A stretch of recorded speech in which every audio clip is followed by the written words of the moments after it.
terremotos, guerras, conflitos religiosos. Para onde caminha a humanidade? Existem respostas. Está no ar.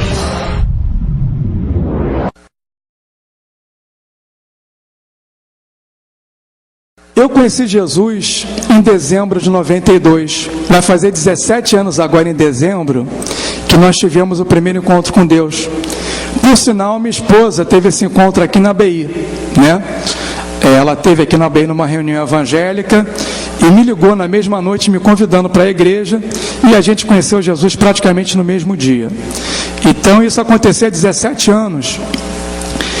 E aproximadamente, a partir do ano 2000 para cá, a gente começou a contemplar os acontecimentos no mundo, a violência, o egoísmo, as guerras, a degradação do meio ambiente, os conflitos, enfim, as situações econômicas, as quebras da bolsa.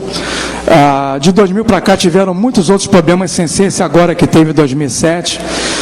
E a gente começou a analisar todos esses acontecimentos e a gente não entendia por que nos púlpitos nada era pregado em relação a isso.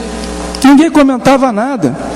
A gente simplesmente estava vendo o mundo desabar, o desespero, a aflição no mundo, no Brasil e no mundo. E a gente chegava na nossa igreja, e eu quero deixar claro que nós aqui não vamos falar mal de igreja nenhuma, a nossa intenção não é essa, né? Aliás, eu queria passar algo que eu aprendi para os irmãos, né? Que não é correto nós falarmos a nossa igreja. Primeiro que nós não temos igreja, né? Só existe uma igreja verdadeira, que é a igreja do Senhor Jesus, onde Ele é o cabeça e nós somos o corpo. Então eu aprendi que nós não devemos falar igreja, nós devemos falar denominação, não é verdade? Então, na nossa denominação, a gente não entendia por que não era pregado os acontecimentos contemporâneos no mundo. Por que não era pregado isso? Era pregado uma coisa mais ou menos água com açúcar, né? E a gente chegava em casa, ligava a televisão e via o mundo desmoronando. Chegava domingo na igreja, estava tudo bem, paz, segurança. Eu falei, poxa, minha filha, deve ter alguma coisa errada, né? E a partir do ano 2000, a gente vendo isso, a gente começou a conversar a respeito, até que no ano de 2007, inexplicavelmente, Deus começou a me acordar às 4 horas da manhã. Alguém aqui conhece aquela história do Samuel, que ele estava dormindo, era uma criança ainda, e Deus falava com ele, ele chegava até Eli e falava, Senhor, o Senhor está me chamando para Eli? E ele falou, não estou lhe chamando, vai dormir. Aí ele acordava de novo pela madrugada, meu Senhor, o Senhor está me chamando? E ele, não estou lhe chamando. Na terceira vez ele falou, quando você ouvir essa voz te chamar, você responde, Senhor, pode falar. Bom, no ano de 2007 eu comecei a ser acordado pela madrugada para ler a Bíblia. Inexplicavelmente, né? Aqui está o meu filho e minha esposa, e eles podem falar a respeito disso. Eu comecei a acordar e comecei a ler a Bíblia, com uma fome tremenda da palavra de Deus, de forma inexplicável. E eu cheguei no versículo na Bíblia que me deixou aterrorizado, irmãos. Foi Efésios 5, versículo 27. Se os irmãos puderem abrir.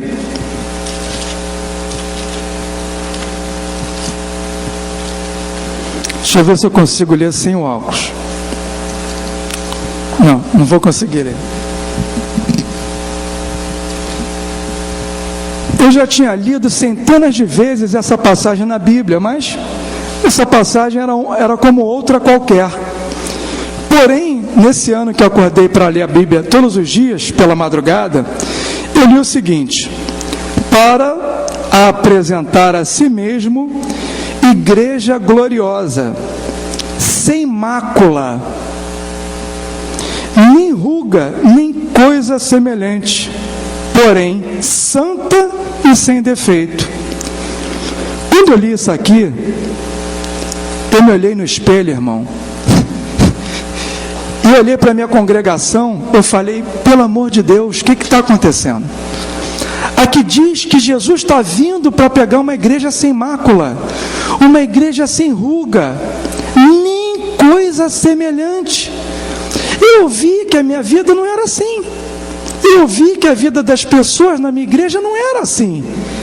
E eu falei, mas são para essas pessoas que Jesus está voltando. Eu sou evangélico há quase 17 anos e vou ficar. Porque não é para mim que ele está voltando, porque eu estou cheio de ruga, eu estou cheio de mácula. Então, irmãos, o que eu queria falar para vocês?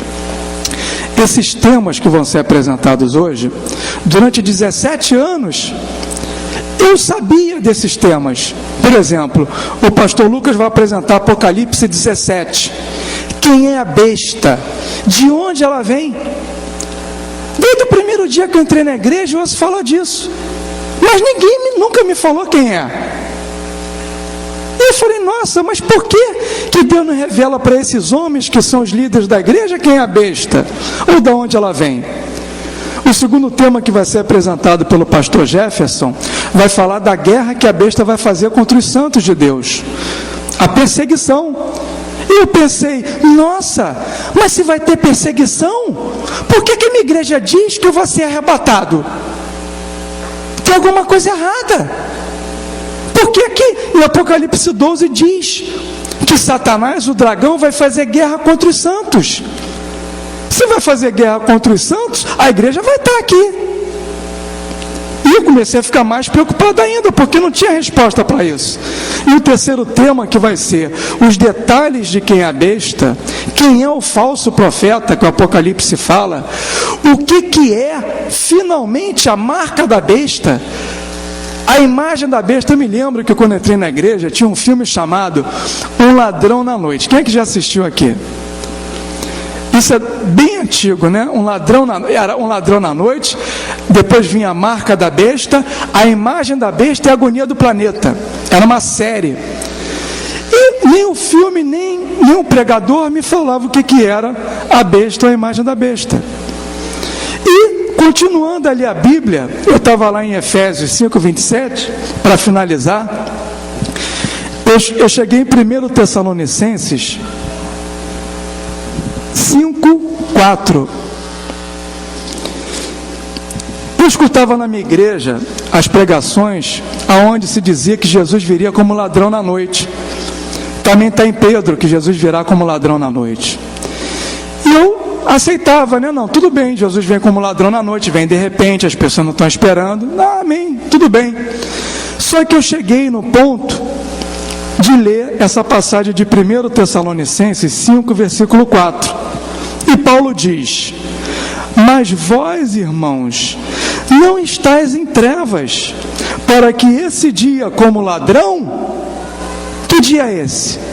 Justamente quando Jesus voltará. Para que esse dia como ladrão vos apanhe de surpresa. Eu falei, nossa, mas eu não sou essa pessoa que ele está falando aqui, porque estou em trevas.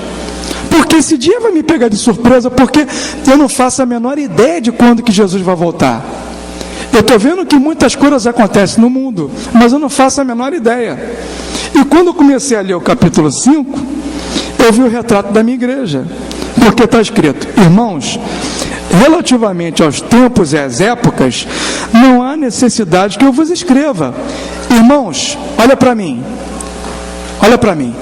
Paulo está dizendo que não há necessidade que ele nos escreva. Ele escreveu porque ele quis firmar e marcar que já era para nós sabermos isso. Mas ele diz que o que ele vai falar agora não tem necessidade de nós lermos isso. Nós já deveríamos saber. Ele diz: pois vós mesmos estáis inteirados com precisão. Eu falei, nossa, eu não tenho precisão nenhuma, não sei quando vai voltar, muito menos precisamente quando, né? Ele diz, de que o dia do Senhor vem como ladrão de noite. Quando andarem dizendo paz e segurança, eis que nos sobrevirá repentina destruição, como vem a dor do parto a que está para dar a luz, e de nenhum modo escaparão. Quem de nenhum modo vai escapar? O povo de Deus? Não. Os ímpios, ou aqueles que estão nas igrejas, mas que não têm estudado a palavra. Porque no versículo 4, ele diz, mas vós, irmãos, não estáis em trevas, para que esse dia, como ladrão, vos apanhe de surpresa. Paulo estava falando diretamente para cada um de vocês que estão aqui nessa tarde. Esses temas hoje serão descortinados diante dos vossos olhos. Eu não tenho a menor dúvida que a palavra de Deus vai explicar finalmente para aqueles que ainda não sabem quem é a besta, de onde ela vem, quando e como acontecerá essa guerra contra os santos, quem é o falso profeta, o que é a imagem, a marca e o número da besta. Esses temas serão passados agora para vocês a partir do nosso irmão, o pastor Lucas. Por gentileza, irmão.